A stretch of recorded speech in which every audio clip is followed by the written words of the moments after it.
Aktiviti fizikal merujuk kepada sebarang bentuk pergerakan anggota tubuh badan yang disebabkan oleh kontraksi otot dan melibatkan tenaga secara berlebihan daripada ketika keadaan berehat atau tidur.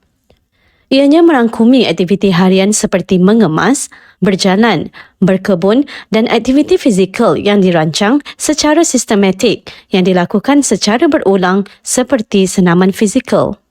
Tujuan senaman fizikal adalah untuk meningkatkan dan mengekalkan komponen kecergasan fizikal badan iaitu tahap ketahanan kardiovaskular, ketahanan dan kekuatan otot, kelenturan serta komposisi tubuh badan yang ideal. Piramid aktiviti fizikal Malaysia boleh dijadikan sebagai panduan dalam melakukan aktiviti fizikal harian yang sihat.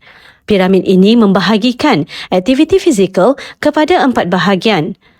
Aras pertama, menunjukkan jenis aktiviti berintensiti sederhana yang harus dilakukan sebanyak mungkin iaitu pada setiap hari. Sebagai contoh, aktiviti naik turun tangga dan berjalan.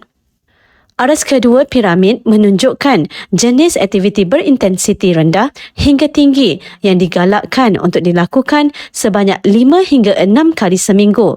Sebagai contoh, aktiviti aerobik dan sukan rekreasi. Aras ketiga piramid pula menunjukkan aktiviti berintensiti sederhana hingga tinggi yang digalakkan untuk dilakukan 2 hingga 3 kali seminggu. Sebagai contoh, senaman daya tahan otot dan senaman fleksibiliti.